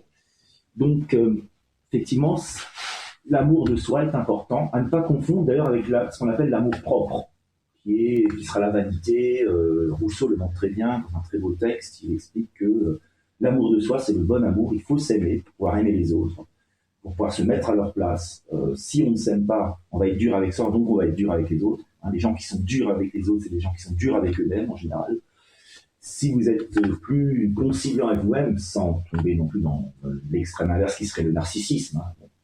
Il y a beaucoup de gens aussi aujourd'hui qui sont narcissiques, qui s'aiment de la mauvaise manière, qui sont dans l'amour propre et non pas dans l'amour de soi. Mais l'amour de soi est nécessaire pour aimer les autres, puisqu'on projette, c'est une loi psychologique, on projette toujours ce qu'on a en nous. Les gens, ils le sentent, il suffit d'un regard d'ailleurs, les gens sentent les choses, et donc du coup, ils vont s'ouvrir ou se fermer selon leur ressenti. Et donc, l'amour du prochain doit être un ordre, parce que c'est pas naturel. Autant l'amour éros, et là j'en parlerai pas, l'amour éros, l'amour du prochain, c'est l'amour agapé. Il y a deux termes grecs qui montrent bien les deux amours, éros et agapé. Il y a d'autres formes d'amour encore, mais ce sont les deux principales. L'éros, c'est un élan du cœur, c'est le coup de foudre, c'est romantique, donc on n'a pas besoin, c'est normalement, dans le monde idéal, ça doit être naturel. Après, c'est vrai qu'à cause de la chute, il y a toutes sortes de principes, des mariages arrangés, etc. Mais malgré tout, à un moment donné, l'amour doit venir. Même s'il ne vient pas tout de suite, à un moment donné, il faut qu'il soit quand même, c'est plus facile s'il y a quand même un sentiment d'attirance, au début, on va dire, dans l'amour éros. Donc, c'est pas le même principe que l'amour du prochain, parce que le mot prochain, il est quand même assez intéressant. C'est pas l'amour simplement des autres. Jésus aurait pu dire aimer tout le monde, c'est un peu vague. Il aurait pu dire aimer l'humanité, c'est encore plus vague, parce que l'humanité c'est une abstraction. Il dit bien aime ton prochain, pas ton lointain. Nietzsche, qui n'aimait pas le christianisme, dira il aurait mieux valu dire aime ton lointain. Bon, en ce moment, on a tendance peut-être à aimer plus le lointain que le prochain, puisqu'on va être indifférent au SDF du coin. Bon, quand même, il y a des gens qui font quelque chose, il ne faut pas exagérer. Mais on a peut-être tendance à être assez indifférent aux mendiants dans le métro, etc. Et il y a beaucoup de gens, et c'est très bien, qui vont faire de l'humanitaire au bout du monde. Souvent, alors c'est très bien qu'ils le fassent, mais c'est aussi pour fuir quelque chose, bien des cas, un chagrin d'amour, une situation compliquée. On voit ça dans des très bons films sur l'humanitaire, où celui qui s'en va dans l'humanitaire, il a aussi, bien sûr, c'est extraordinaire que des gens le fassent, mais il y a aussi des raisons psychologiques qui font que, voilà, il trouve aussi, il y a aussi son amour pour lui-même, et c'est tout à fait normal, qui est réalisé. Il part à l'aventure, etc. Donc, il faut les deux, l'amour du lointain, bien sûr, mais là, c'est joué sur le mot. Jésus, il parlait pour des gens qui ne voyageaient pas énormément, pour le peuple, pour des gens qui vivaient là, en plus, sous l'occupation romaine. L'amour du lointain, c'était un luxe qui n'existait pas à l'époque. On ne pouvait pas aller très loin. L'amour du prochain, ça veut dire c'est celui que l'on rencontre, que le destin, ou le hasard, mais je dirais plutôt le destin, met dans notre chemin. Même l'athée peut dire c'est le hasard, mais si on tombe sur quelqu'un, il faut être bon avec lui, comme le bon samaritain qui va sauver quelqu'un qui a été attaqué par des bandits, alors que les juifs religieux ne vont rien faire, peut-être que c'était le jour du sabbat. Le samaritain va s'occuper de ce pauvre homme qui a été attaqué, et va le sauver, et Jésus dira le samaritain, qui était pourtant considéré comme un hérétique ou un païen, oui, c'était des païens plutôt, il n'était pas dans la foi juive, monothéiste, il a bien agi. Dieu va le sauver, va l'aimer. Parce qu'il a aimé, il a été bon pour cet inconnu. Le prochain, c'est l'inconnu qu'on rencontre. C'est le SDF, effectivement. Soit on peut donner la pièce, évidemment, c'est un acte de charité, mais l'amour, c'est pas que ça. C'est le sourire, c'est ne pas le regarder comme quelqu'un de seconde zone, ou détourner le regard, etc. Bon, souvent, d'ailleurs, ils demandent, vous avez remarqué, les gens des SDF, ils demandent juste un sourire, un peu de reconnaissance, même pas forcément de l'argent, d'ailleurs. Parce qu'on ne peut pas évidemment donner à tout le monde, c'est un autre problème. D'ailleurs, Jésus, quand Judas lui avait reproché d'accepter la marque d'amour de Marie-Madeleine, cette femme qui s'est prosternée, j'en avais parlé il y a quelque temps, à ses pieds, qui avait pleuré à ses pieds, qui avait oint ses pieds avec de l'huile très chère, du parfum, de l'huile et du parfum très cher. Judas s'est dit, mais quel gâchis. C'était le trésorier de l'association, on va dire. Bon, ce sont eux qui sont attaqués, d'ailleurs. Bon, pas toujours, c'est des bons trésoriers qui détournent pas les fonds, qui sont pas trop radins. Lui, il détournait pas les fonds, mais il était très radin, il ne voulait pas qu'on gâche l'argent. Bon. D'ailleurs, il s'est vendu pour, il a trahi le Christ pour de l'argent. Hein. C'est tout un symbole, quand même. Du danger de l'argent qui monte à la tête. En tout cas, il a dit, avec cet argent, on aurait pu aider plein de pauvres. Et Jésus aura cette réponse fulgurante qui montre clairement qu'il n'est pas communiste. On a souvent entendu Jésus, premier communiste. Bon, certains reprochent même au pape d'être communiste parce qu'il critique le capitalisme. Bon, c'est pas mon point de vue. Mais bon, voilà, en Amérique notamment, les républicains. Certains reprochent qu'il est trop socialiste, il est trop à gauche, bon, le pape actuel.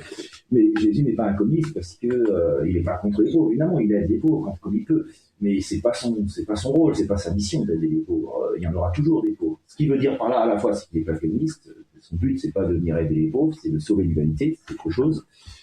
Et puis quand il dit il y aura toujours des pauvres, il veut dire le royaume des cieux, c'est pas forcément, c'est pas l'utopie, quoi. C'est pas un monde où il y aura plus de pauvres. Qu'il y en ait moins, évidemment, qu'il y ait au moins plus de solidarité. Mais il y aura toujours des riches et des pauvres dans le royaume des cieux. L'égalité parfaite est impossible, il me semble, en tout cas. Comme ils se sont trompés, dommage, hein, c'est vrai qu'on aimerait bien que tout le monde soit...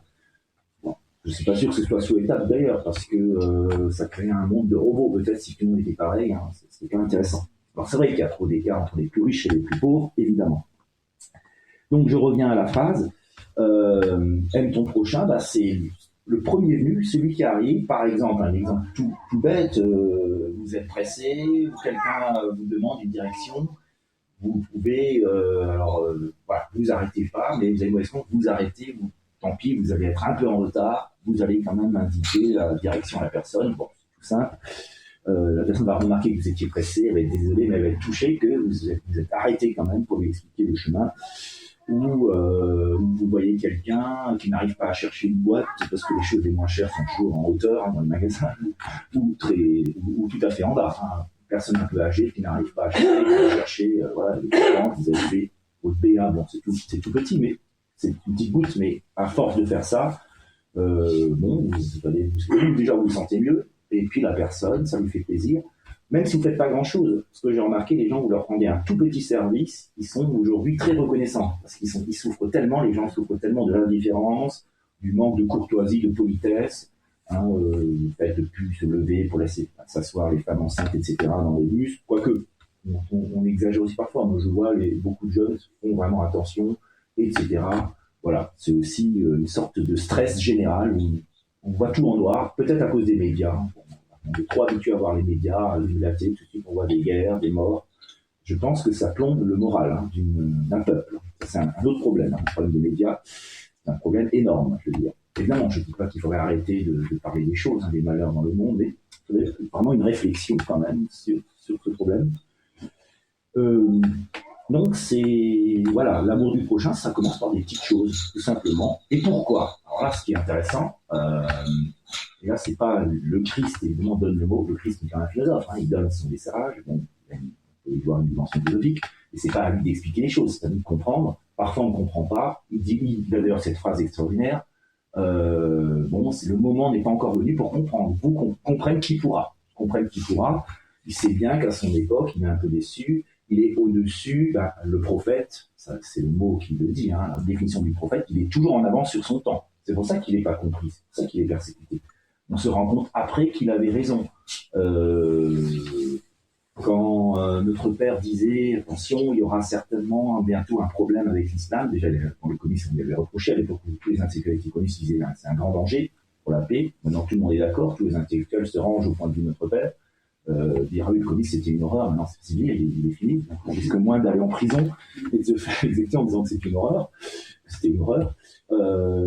Et puis notre père nous mettait en garde pas contre l'islam en général, c'est une religion qu'il respecte bien sûr, mais le danger pouvait venir effectivement d'une branche de l'islam. Il y a eu des textes prophétiques, carrément prophétiques, qui se sont réalisés. Et on n'a pas suffisamment pris au sérieux.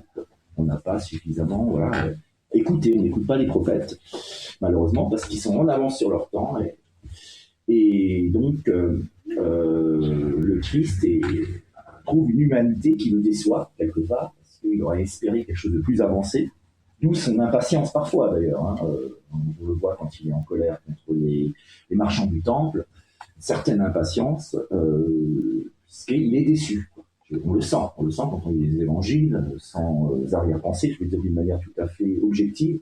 On sent un énervement, une impatience, parce que lui est à un tel niveau de spiritualité, le Fils de Dieu, enfin, c'est l'homme idéal, c'est le nouvel Adam, c'est l'homme qui a réalisé en tout cas la première bénédiction, l'unité entre l'esprit et le corps. Donc forcément une certaine impatience qu'il essaye évidemment de surmonter, de contrôler par amour toujours, puisque l'amour du prochain, effectivement, on sent, il retient sa colère. À un moment donné, il n'en peut plus, quand il y a le blasphème dans le temple, avec les marchands du temple. Là, il éclate. Bon, ça reste un homme, ceci dit. Alors on peut dire, on a beaucoup épilogué sur sa colère. Oui, il aurait peut-être pas dû se mettre en colère, je ne sais pas. Mais au moins, on voit qu'il est humain, avec son caractère. Un homme reste un homme, une femme aussi. Un être humain reste un être humain. On l'a trop divinisé d'ailleurs, c'est ce qu'on appelle la christolatrie. Et en même temps, d'ailleurs, Kierkegaard, je reviens à Kierkegaard, il dit avec beaucoup de profondeur que il donne la méthode pour arriver à aimer son prochain. C'est assez extraordinaire, parce que j'ai dit finalement, il donne l'idéal, mais il ne donne pas la méthode, il y a son exemple, évidemment. La méthode, c'est son exemple. Mais c'est vrai qu'on peut être un peu perdu quand même, parce qu'on dit, c'est une autre époque, etc. Bon, suivre le Christ, d'accord, mais comment faire pour suivre le Christ? Et ce théologien, philosophe danois nous explique comment faire, en fait, pourquoi aimer le prochain. Finalement, ça peut être quelqu'un qui râle, etc., qui n'est pas aimable. Bon, tout le monde n'est pas aimable. Également, c'est facile d'aimer quelqu'un d'aimable, de souriant, etc. Moi, je suis bien placé pour savoir en tant que professeur, on a forcément ses préférences. On aime tout le monde. Je le dis même parfois aux élèves, j'aime tous mes élèves, mais j'ai des préférences. Bon, il y a des sourires, etc. Forcément, non, mais on est humain, il ne faut pas être hypocrite. On peut dire, même les parents et les enfants, quelque part, les grands psychologues ont remarqué, même c'est plus difficile à avouer quand c'est nos propres enfants, mais on a peut-être un petit faible, quelques préférences. Et c'est de ne pas les montrer, évidemment, c'est délicat. Mais l'égalité, là aussi, est impossible à ce niveau de l'amour. Encore une fois, ça revient à ce que je disais au début, on ne peut pas quantifier l'amour. En tout cas, quand on a des personnes, affaire à des personnes, au monde du travail, on a nos copains, ceux qui sont moins nos copains. Bon, on va dire ça comme ça, puisqu'on essaie d'aimer tout le monde. Mais comment faire pour aimer celui qui ne nous est pas aimable? Eh bien, le principe est très simple. On aime Dieu, si on est vraiment croyant. Là, je m'intéresse à une assemblée de croyants, donc évidemment, pour un athée, ça peut être un peu plus compliqué. Mais pour le croyant, il aime Dieu, donc il doit aimer l'autre. D'ailleurs, il y a un passage dans l'Évangile qui dit très clairement, si tu n'aimes pas ton frère, si tu n'as pas fait la paix avec ton frère, c'est même pas la peine de venir devant Dieu. Dieu veut qu'on aime, Dieu aime tout le monde à sa manière, il n'a pas de préférence, c'est le seul être peut-être qui est au-dessus de la préférence, qui aime tout le monde, même celui qui peut nous sembler méchant, pas gentil, Dieu l'aime, parce que c'est son enfant, il l'aime inconditionnellement. Donc si nous aimons Dieu, nous devons aimer celui que aime Dieu. Vous voyez, c'est un amour indirect. C'est par amour pour Dieu qu'on va faire l'effort d'aimer quelqu'un qui n'est pas aimable pour nous. Et si on fait l'effort, ça marche. Je veux dire, évidemment, on n'aimera jamais autant peut-être cette personne qu'une personne qui nous est sympathique, mais on arrivera au moins déjà à ne pas la détester, si c'est quelqu'un qu'on a plus tendance à détester, et petit à petit à arriver à quelque chose comme de la bienveillance, une forme d'amour, de douceur, de tendresse, de l'amour, voilà. Et cette personne sera reconnaissante, sera même étonnée peut-être, parce qu'il y a parfois des personnes, on ne sait pas pourquoi, elles ne nous aiment pas, on a aussi peut arriver, les gens, il n'y a pas d'atome crochu. C'est uniquement au nom d'un principe supérieur, Dieu. Alors, pour l'athée, on pourra dire, remplace Dieu par l'amour avec un grand A. Mais c'est plus compliqué, je l'accorde. Bon, je ne suis pas dans la tête d'un athée, mais bon. Mais effectivement, pour un croyant, c'est la meilleure méthode, effectivement, c'est de penser que Dieu l'aime de toute façon. On ne sait pas pourquoi il l'aime, c'est pas le problème, mais il l'aime, même s'il n'est pas aimable, objectivement pour nous. Hein. Même si nous ne l'aimons pas, Dieu l'aime quand même, donc nous devons nous pousser à l'aimer. Évidemment, le mieux, ça serait que l'amour soit naturel, on n'a pas besoin de se forcer, mais bon, il vaut mieux faire semblant d'aimer quelqu'un. À force de faire semblant d'aimer quelqu'un, certains diront c'est du physique, ça va finir par être un peu de l'amour quand même. Ça, les orientaux ont très bien compris. Hein. Oui, peut-être qu'ils n'aiment pas plus que nous, ici en Occident, mais ils ont bien l'impression qu'ils ont plus d'amour parce qu'ils sont plus souriants, ils sont plus bienveillants, ils vont mieux nous accueillir, etc. Le simple sourire, je dirais, c'est déjà, ça fait énormément. On dit parfois ici, quand il y a un sourire, ah mais c'est un sourire commercial, oui, mais il vaut mieux un sourire. Non mais c'est ce qu'on dit parfois, surtout quand c'est vraiment dans le commerce. Hein, mais il vaut mieux, moi je dis toujours, il vaut mieux un sourire commercial que pas de sourire du tout. Voilà, c'est déjà pas mal. Donc voilà, ayons au moins un sourire commercial pour ceux qu'on n'aime pas au début. Et du coup, on peut construire une relation, on finira par les aimer. L'amour s'apprend. Hein. Il y a un très très beau livre d'un psychologue justement auquel je pensais en parlant des psychologues, c'est Erich Fromm, psychologue allemand, psychologue humaniste comme on dit. Erich Fromm qui a écrit L'art d'aimer. D'ailleurs, je me souviens quand j'avais fait mon premier 7 jours en Normandie, à Moni, je ne sais plus, je crois qu'il y avait un membre, je ne sais plus qui était en train de lire L'art d'aimer. C'était extraordinaire, quoi. Et puis je l'avais lu à ce moment-là. Il me l'avait prêté, je crois que c'était Serge Samuel, mais, voilà, qui, pendant qu'il faisait la cuisine, il lisait aussi de temps en temps, quand il avait des moments de répit, quoi. Et il lisait L'art d'aimer, quoi, de Erich Fromm. Et ça m'a marqué, parce que je trouve le livre extraordinaire, effectivement, et qui va tout à fait dans le sens de ce sermon, hein, et de cette parole du Christ, sur, effectivement, trouver des stratégies, voilà, pour apprendre à aimer. Et c'est extraordinaire, parce que, effectivement, ce qui fait beaucoup de mal aussi à l'humanité, je pense, c'est que tout le monde, quand vous parlez d'amour, tout le monde croit savoir ce que c'est, croit savoir. Ah non, on ne va pas avoir des cours, on devrait pas les intituler comme ça, des cours sur l'amour. Implicitement, moi j'ai un terme très vague de culture générale, donc je peux donner des cours sur l'amour. D'ailleurs, j'ai dit c'est le cours sur l'amour. Hein. Il y a un DST sur l'amour, voilà. Devoir sur table sur l'amour. Non mais c'est vrai, en plus, ça fait sourire parfois, mais bon. Je prends cette liberté et ça passe bien d'ailleurs, parce que bon, les élèves ils aiment bien, ils sont inspirés, et ils retiennent les choses, c'est incroyable comme ils ont retenu les choses du cours. Enfin, je suis même vraiment surpris. Parce que effectivement ça marque, parce que c'est le sens de la vie passe par l'amour, finalement, au sens Paul le dit très bien. Donc pour la méthode de l'amour, alors évidemment, il y a des gens qui sont plus ou moins doués aussi pour l'amour. Ça s'apprend d'un côté, c'est comme tout l'amour, ça s'apprend.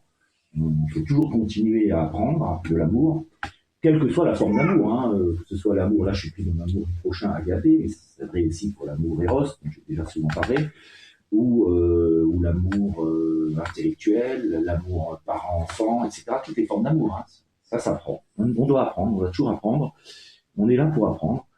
Mais évidemment, après, il y a des gens plus doués que d'autres. Donc ceux qui sont les surdoués de l'amour doivent donner plus, capables de donner plus. Ils recevront aussi plus d'amour. Ceux qui sont moins doués pour l'amour, ont besoin peut-être de plus de temps. Il faut être patient avec eux. On n'est pas égaux devant l'amour non plus, il me semble. Mais en tout cas, on peut apprendre, ça donne de l'espoir à tout le monde peut apprendre à mieux aimer, surtout la qualité de l'amour. C'est encore une fois pas une question de quantité, c'est une question de qualité, parce qu'on peut aussi mal aimer. Freud disait il vaut mieux avoir des mauvais parents que pas de parents du tout. Ça dépend jusqu'à quel point ils sont mauvais, les parents. Mauvais parents, entre guillemets, évidemment. Mais s'ils sont juste maladroits, qu'ils font des erreurs par amour, c'est pas grave. Mais s'ils sont violents, ça dit évidemment. Et puis, je crois que c'est un autre psychanalyste, Bettelheim, qui disait le contraire, qui disait il vaut mieux pas avoir de parents que des mauvais parents. Les deux ont raison à leur manière, ça dépend. Qu'est-ce qu'on entend par mauvais parents, bon, entre guillemets. Si tant est que le mot est un sens, hein, d'ailleurs, est un sens. Donc, oui, mal aimé, c'est l'amour possessif, essentiellement, l'amour jaloux, les pathologies de l'amour, hein, dont je ne parlerai pas ici, qui d'ailleurs se transforme, la haine, ce n'est jamais que de l'amour transformé. Vous ne pourrez jamais haïr quelqu'un qui vous est indifférent. La plupart des gens nous sont plus ou moins indifférents, mais disons, on essaye, si on est des gens bien, des croyants, on va avoir une bienveillance, une neutralité bienveillante vis-à-vis des inconnus. On va dire, ce sont des hommes comme nous, des êtres humains, on a un sentiment de bienveillance vis-à-vis de l'inconnu. Quand il nous est indifférent, il ne nous fait ni du bien ni du mal. Dès qu'il commence un peu à nous faire du mal, déjà là, on commence un peu à se dire, s'il nous écrase les pieds dans le métro, il nous bouscule, doucement, etc. Bon. Mais il y a un effort, évidemment, pour rester courtois. Et bon. Souvent, on dit les plus grandes amitiés commencent par des conflits. Hein. Pourquoi pas, ça peut arriver, c'est une manière de rentrer en relation. Et puis si on les aime, comme dit le ministre au Japon, le Premier ministre, qui n'est pas toujours zen d'ailleurs, on ne reproche parfois, il va essayer d'être zen. Bon, soyons zen, effectivement, c'est une bonne attitude. Pour démarrer l'amour, quand il n'y a pas de l'amour, soyons dans une bienveillante neutralité, en quelque sorte. Un regard de bienveillance. Je parlais avec une ancienne élève hier, et puis on parlait de la violence un peu dans les banlieues, tout ça, parce qu'à Évry, il y a souvent des agressions, etc. Et elle disait, elle rentre assez tard, elle n'a jamais senti la moindre menace, parce qu'elle a une attitude bienveillante, et il y a une attitude à avoir aussi pour ne jamais être agressée. Plein de sagesse, mais quelque part c'est vrai aussi. Alors, ça veut dire qu'il n'y a pas de danger, etc. Mais il y a une manière de désamorcer la crise, finalement. Le regard aussi, parce que parfois on regarde, quand on va dans les transports, il y a des gens qui ont un regard méchant, quoi. Et donc, du coup, je me dis, s'il y avait quelqu'un de mal intentionné ou de violent, ça serait forcément sur ces gens-là que la violence s'abattrait, quoi. Je ne dis pas que les gens qui se font agresser vont chercher, hein, c'est pas ce que je veux dire. Parfois, ça peut arriver, ils veulent juste nous piquer de l'argent, etc. Mais bon, c'est aussi le regard. Le regard est très important de s'entraîner à avoir un regard, enfin, après, on l'a ou pas, hein, le regard bienveillant, bon, c'est difficile à le travailler peut-être, mais quoique, je sais pas. Une attitude à avoir. Si on a une pensée positive, voilà, ce que nous enseigne aussi la psychologie, et Dieu sait si Jésus était aussi un très grand psychologue. Il avait tout compris de la psychologie. D'ailleurs, si vous faites de la psychologie, vous allez découvrir que la plupart du temps, les grands psychologues, ils reprennent des principes du Christ ou du Bouddha, mais c'est à peu près les mêmes, donc ils se réfèrent à ces grands fondateurs de spiritualité, de religion. Et donc, effectivement, avoir cette attitude de se mettre à la place aussi de l'autre, c'est très important pour l'aimer. Ça, c'est un autre point qui serait peut-être plus développé, c'est ce qu'on appelle la compassion, plus développé dans les philosophies orientales, pour aimer son prochain. Et comment le faire, parce que j'essaie maintenant de répondre plutôt en deuxième temps à la question du comment. Comment faire pour aimer son prochain? C'est imaginer penser à ses souffrances qu'on ne voit pas, parce que finalement, celui qu'on n'aime pas, c'est celui qui va être agressif. C'est l'agressivité qui crée le ressentiment, celui qui, sans parler des choses extrêmes, hein, des gens qui sont vraiment mal intentionnés, et je laisse ça de côté parce que c'est quand même une poignée. Il suffit de quelques personnes mal intentionnées dans une société pour que les choses dans l'ensemble aillent mal. On le sait bien, il suffit d'une brebis galeuse il suffit d'une pomme de terre, d'une pomme pourrie pour que le panier soit assez vite contaminé, comment dire. Même principe, malheureusement, dans l'humanité, il suffit que dans un groupe, il y ait un perturbateur pour que, par réaction, les autres vont réagir contre lui, ça va créer des conflits. Bon, ça, malheureusement, c'est le problème, hein, de toute structure, de toute entité. Il suffit d'un élément perturbateur, les choses aillent mal. Mais souvent, les conflits viennent juste par manque de communication, manque de patience, parce qu'on ne sait pas se mettre à la place de l'autre. Il y a une autre phrase célèbre du Christ qui va un peu dans ce sens. Ne fais pas à autrui ce que tu ne voudrais pas qu'il te fasse. Là, il donne d'ailleurs déjà, c'est un peu dans la continuité de aime ton prochain comme toi-même. Donc il y a quand même une pédagogie, il donne quand même des conseils, mais il faut les trouver, il faut les interpréter, etc. Mais il donne quand même des conseils précieux. Ne fais pas à autrui ce que tu ne voudrais pas qu'il te fasse. Donc effectivement, c'est déjà un point de départ pour rester dans cette neutralité bienveillante, disons. On ne fait pas autrui, donc là on est plutôt dans l'abstention. On va pas, même si quelqu'un nous crie dessus, nous bouscule, nous on ne va pas le bousculer, on ne va pas lui crier dessus, on va répondre calmement. Bon, excusez-moi, quand on ne sait pas, dans le doute, qui a bousculé qui, il vaut mieux s'excuser. C'est comme ça que j'ai une fois désarçonné, la seule fois où j'aurais pu être agressé en revenant d'un entraînement de foot à la porte de Clignancourt, un grand gaillard qui me donne un coup de coude volontairement. J'étais avec un copain de foot Et puis je dis, il me regarde, et puis je dis, excusez-moi, j'ai pas fait exprès. Et il sait plus quoi faire. C'était une provoque, hein, c'était chercher la bagarre. C'est sûr qu'il y en avait d'autres après, à mon avis. Et là, mon copain de foot, il a dit, bravo, super zen, parce que c'est moi qui prenais le coup, parce qu'il était assez nerveux, hein. C'est moi qui prenais le coup de coude, c'était la bagarre, et peut-être qu'on était mort, quoi. Voilà, il m'a sauvé la vie, il nous a sauvé la vie. Oui, bah, c'était juste, j'ai pas fait exprès, c'était un réflexe, hein, mais parce que vous êtes dans une espèce dans les rêveries, dans une pensée positive. Alors en plus, on est tout le temps dans les bouquins, dans les idées. Vous êtes plus calme. Moi, je dis souvent aux personnes, bon, maintenant ils sont souvent sur leur portable avec leur tablette, hein, ils lisent. Mais lire dans le métro, c'est bien aussi quand vous n'en avez pas très bien. Vous évitez les regards comme ça. Oui, non, mais c'est vrai que c'est important. J'avais un copain de foot, il avait toujours, il était un chic type, mais il me regardait, il avait un regard toujours plein d'espièglerie, de provocation, un regard comme ça, un petit peu désagréable, il avait toujours des problèmes de foot aussi, c'était un chic type, hein. Mais il y avait un regard qui gênait, et puis chaque fois il avait des problèmes, il avait des bagarres, etc. Il savait se défendre, il était assez costaud, il faisait du karaté, mais quand même, il en avait marre d'avoir toujours des problèmes. Moi je dis, mais j'ai jamais de problème, il dit, c'est ton regard qui pose problème. Je dis, ouais, je vais prendre un bouquin à chaque fois pour que je vois plus mon regard. Non, c'est vrai que le regard, c'est dans la poche. Moi j'ai écrit un bouquin, mais c'est pas parce que, voilà, j'aime lire, hein. C'est pas pour éviter les conflits. Hein. Si vous venir ici, ça va, c'est pas, il y a pire, même tard le soir. Hein. Bon. Mais ouais, c'est des petites choses, des petits détails. Bon, c'est drôle, et non, mais c'est vrai que ces petits détails, le regard, les attitudes qu'on peut avoir, des stratégies pour au moins empêcher la haine. Si ce n'est l'amour, empêcher la haine. Hein. Il y a parfois la solution du moindre mal. Hein. Entre deux mots, il faut que je fasse le moindre mal. L'indifférence, malheureusement, on préférait être dans l'amour, mais l'indifférence est un moindre mal par rapport à la haine dans une société. Au moins que les êtres humains soient dans cette indifférence bienveillante, on va dire plutôt, qui est globalement le cas quand même. Les gens, on voit, ils s'aiment plutôt quand même. Quand il y a quelqu'un qui a un problème, il y a quand même de l'aide. On n'est pas tous dans son coin égoïste, c'est pas vrai. Je vois plein de phénomènes de solidarité, même entre les jeunes, de plus en plus, peut-être plus qu'à notre époque, je pense même. Il y a un retour à ces valeurs de solidarité. Avec la crise économique, quelque part, hein, quelque chose de malheur est bon, elle a quand même permis à des gens de se rassembler. Il y a de plus en plus de gens qui font du covoiturage, qui font de la colocation, qui partagent les frais, etc. Donc ça crée des liens, et ça crée de l'amour finalement. Plus d'amour, je pense que l'amour est une valeur montante dans notre société, même si on ne le remarque pas forcément. Je ne veux pas idéaliser notre société, elle est encore très malade. Mais j'ai l'impression qu'il y a quand même un mouvement de fond qui est positif, où les gens ont envie d'aimer.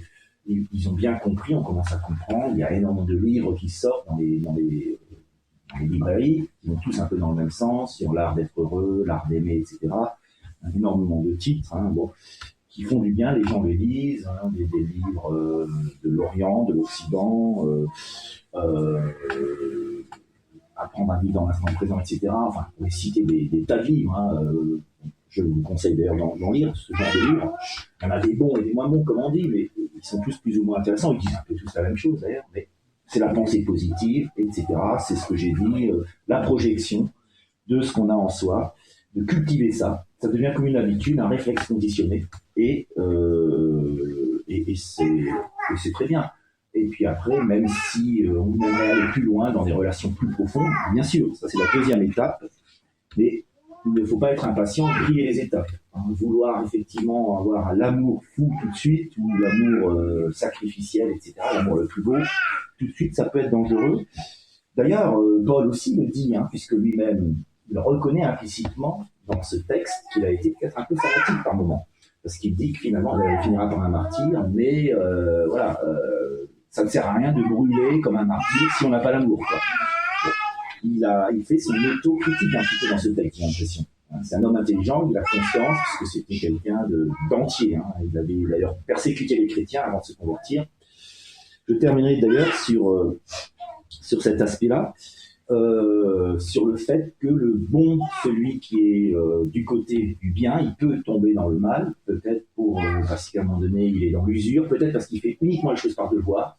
À un moment donné, le fait d'aimer comme un devoir, le devoir d'aimer a ses limites. Si on ne trouve pas une raison plus profonde d'aimer son prochain que de le faire par devoir, comme dans les morales très strictes, hein, les morales à Lacan, du genre fais-le parce que c'est le devoir, sans poser de questions, c'est bien de le faire au début, mais à un moment donné, on n'en peut plus, et donc on peut sombrer dans quelque chose. On a des exemples comme ça de grands humanitaires, notamment un prêtre, Lacroix, il y a quelques années, qui est allé en Afrique et qui, à un moment donné, il faisait du bien tout le temps, puis il n'avait jamais de remerciement de sa hiérarchie, etc. Donc un manque de reconnaissance, et à un moment donné, il a craqué, et puis il a commencé à aller donc faire des choses pas claires avec des enfants, quoi. Et bon, après, on a dit que c'est un monstre, etc. Mais on avait oublié tout le bien qu'il avait fait avant, mais parce que c'est pas que de sa faute, je dis pas, c'est grave, évidemment, c'est lui qui a fait les actes, mais c'est tout un système, un cercle vicieux de sa hiérarchie, de la société, qui ne sait pas dire merci aux gens qui font le bien.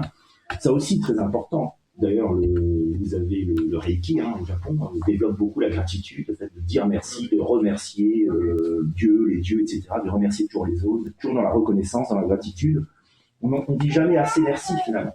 Et c'est vrai que le fait d'oublier de dire merci pour quelque chose, ça nous blesse. En fait, rendre un service à quelqu'un, va vous remercier, renvoyer l'ascenseur à la limite, mais même sans aller jusque-là, simplement dire merci. Merci, c'est un mot, d'ailleurs, qui en anglais, ça veut dire le salut, merci. C'est un très beau mot quand on y pense. Le simple mot merci, il est très précieux. Il exprime cette gratitude qu'on a pour l'autre. Et de la même manière que celui qui est bon peut, c'est ce qu'on appelle, ce que la psychologie californienne appelle l'effet Lucifer. Lucifer, c'était pas l'archange de la connaissance, il était créé par Dieu, donc, avec une nature plutôt bonne. Mais effectivement, pour un tas de raisons, sur lesquelles je ne reviendrai pas, puisque le principe l'explique très bien, il s'est retourné contre Dieu, il a été frustré, donc l'amour s'est renversé en haine. Voilà, c'est le cas, c'est ce qu'on appelle l'effet Lucifer. Vous avez le contraire, on pourrait dire l'effet Paul qui était plutôt un dur, un méchant, qui dénonçait les chrétiens. Bon, il a eu sur le chemin de Damas cette révélation du Christ qui l'a rendu aveugle, et donc toute son énergie négative, elle est devenue positive pour diffuser le christianisme. Mais c'est vrai qu'il gardait quand même en lui cette nature un peu violente, voilà, qui a été utilisée par Dieu, parce qu'il fallait quelqu'un d'un peu violent pour arriver à répandre le christianisme très vite autour de la Méditerranée. C'était son cas, c'était un homme très très intelligent, très actif, plein de qualités, un meneur, quoi. La mentalité du meneur, avec le côté colérique un peu, il pouvait parfois être dur. Et effectivement, on sent que dans cette phrase, cette épître sur l'amour, il fait un peu son amende honorable, en quelque sorte, son mea culpa en même temps, en disant, finalement, il regrette de ne pas avoir été plus dans l'amour, quoi. On le sent, c'est assez pathétique le texte. On sent qu'il regrette d'avoir parfois oublié l'amour sur l'autel de la loi. Parce que le plus important, c'est l'amour. Bien sûr, on a besoin de la loi, on a besoin de principes, mais l'amour reste la chose la plus importante que le Christ n'arrête pas de rappeler. Enfin, dernier point, pour conclure, on a aussi reproché, et là ça pourrait faire tout un sermon, peut-être une prochaine fois, on a aussi beaucoup reproché au Christ, notamment les pharisiens, mais pas que, de trop s'aimer et de s'aimer, puisqu'il réclamait l'amour pour lui. Là, c'est le fameux « comme toi-même » aussi. Il n'a pas oublié de s'aimer, le Christ. Quand il voit la manifestation de l'amour, il est touché, et même il va plus loin. Il dit « tu m'as aimé, donc tu seras sauvé », puisqu'il est le Fils de Dieu. Il est celui qu'on doit aimer. Le Messie est celui qu'on doit aimer. Là aussi, le devoir d'amour est intéressant par rapport au Messie. Ceux qui vont être contre le Messie au moment où il est là, ça peut être très dangereux pour eux, parce que ils vont créer un mauvais karma, parce que c'est l'homme qu'il faut, ou la femme, l'être, l'élu de Dieu, c'est celui qu'on doit aimer. Donc, de faire l'effort de l'aimer, parce que Dieu l'aime peut-être, d'une certaine manière, le plus, parce qu'il est le plus parfait. Je ne sais pas si on peut dire comme ça, mais c'est l'homme qui peut aimer, et ce qui est très étonnant, dans le christianisme, dans l'évangile, on a l'impression que le salut, finalement, si on aime Jésus, on est sauvé, comme ce voleur de droite, qui n'était pas forcément un chic, enfin il volait, c'était un voleur qui était crucifié, évidemment. La peine est excessive par rapport au crime qu'il a dû commettre. Mais il dira, au moment où Jésus agonise, il y aura le voleur de gauche qui dit « oui, de toute façon, t'es pas mieux que nous, finalement, voilà, tu mérites comme nous de mourir. » Bon, c'est pas très gentil de dire ça.